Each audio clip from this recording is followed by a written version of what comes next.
Israel ने पहली बार कब की थी भारत की मदद? इजराइली और फिलिस्तीन के बीच चल रहे वॉर के बीच भले ही भारत ने खुद को न्यूट्रल रखा हो, लेकिन पाकिस्तान के साथ हुए जंग में इजराइल ने हर बार भारत का खुलकर समर्थन किया है।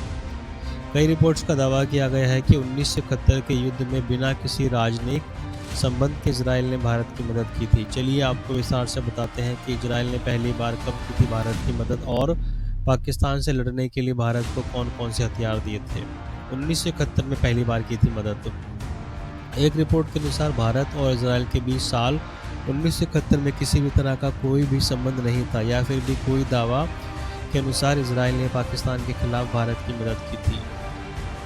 श्रीनाथ राघवन की पुस्तक 1971 में इस बात का खुलासा किया गया है। इसमें पीएम अक्सर ने कुछ दस्तावेजों को आधार बनाया है, जो कि उस समय तत्कालीन प्रधानमंत्री इंदिरा गांधी के सलाहकार थे। श्रीनाथ राघवन ने उन दस्तावेजों पर रिसर्च करके बाद बताया कि इजराइल ने उस समय भारत की सहायता की थी।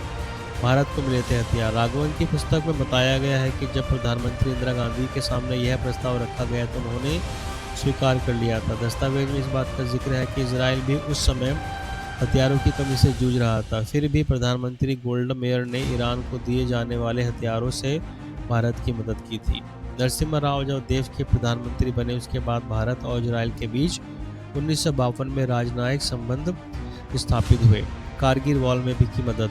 कारगिल वॉर के समय भी इजराइल ने भारत की खूब मदद की थी। उसने हेरोन और सर्चर यूवी भारत को दिए थे, जो ऊंचाई पर निगरानी करने में महारत रखते हैं। इसके अलावा इजरायली मिलिट्री सैटेलाइट से भारत को पाकिस्तानी घुसपैठी फोटोग्राफी में भी मुहैया कराए थे। कारगिल की जंग